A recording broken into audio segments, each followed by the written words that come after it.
here outside the Hermitage Museum in St. Petersburg, Russia. It is a windy, rainy day, and there's quite a line, but we're gonna tough it out and check out this place.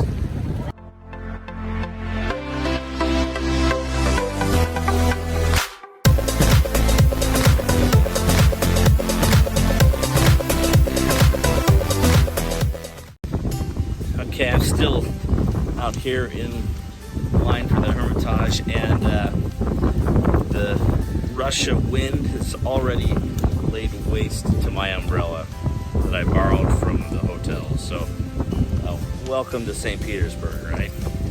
This thing is worthless now. Anyway,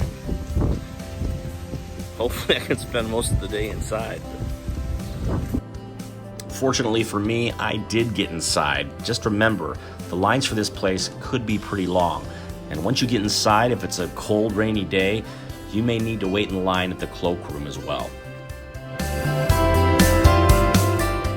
Now, whether you're waiting in line or as you begin to walk around this place, don't forget to pay attention to the interior artwork and architecture and design of this place. It's true, it is the second largest museum in the world, but a lot of the art is in the building itself, not just hanging on the walls.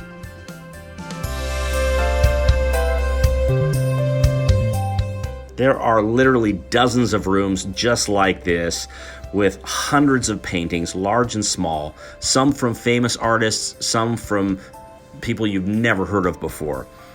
I was really impressed with the Rembrandt collection. There was 13 Rembrandts here, which I thought was fantastic. You could literally spend days here. There is so much to see, but I personally get museum fatigue after 2 or 3 hours. And I suspect that's about the amount of time most people will spend here. Just a few of the more popular places to stop in this museum. This is called the Raphaeliagius, which is modeled after the Apostolic Palace in Rome, and it's a pretty good replica. It's impressive to walk down this hallway.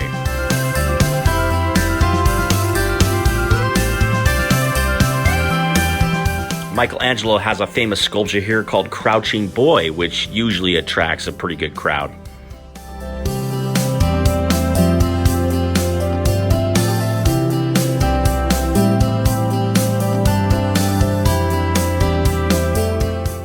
Mary and Christ Under the Apple Tree by Lucas Cranach is another famous painting in this museum.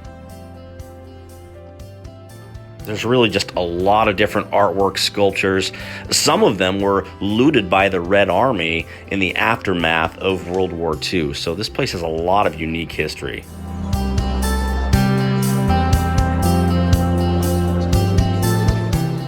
The most crowded place in this entire museum surprised me. It wasn't the line to the cloakroom, which was very crowded. It was actually this Clock of the Golden Peacock. A lot of the Asian visitors were dying to see this and take pictures of this.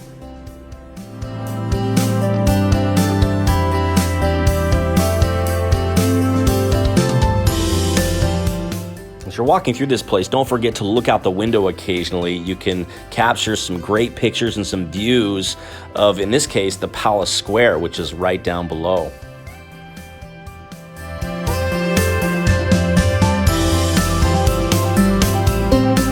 There are just so many fantastic rooms as you walk around this place with some intricate details.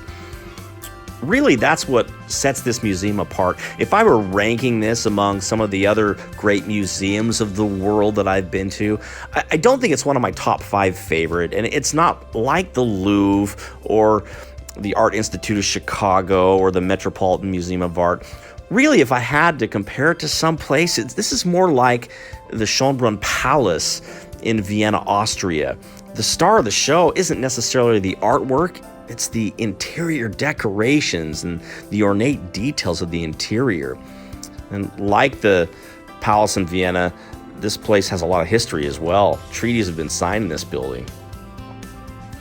You end your tour of the Hermitage on this grand staircase, and truly one of the more amazing staircases that I've ever seen, and a perfect ending to your visit to this museum because it highlights the best feature of this museum, which is the details of the Hermitage itself over the artwork inside, which I think is a good summary. In the end, I rate this place a 9 out of 10. It's fantastic, absolutely a must-see in St. Petersburg. Famous stairway in the Hermitage, one of the most popular places in the whole museum. Sorry. As you can tell.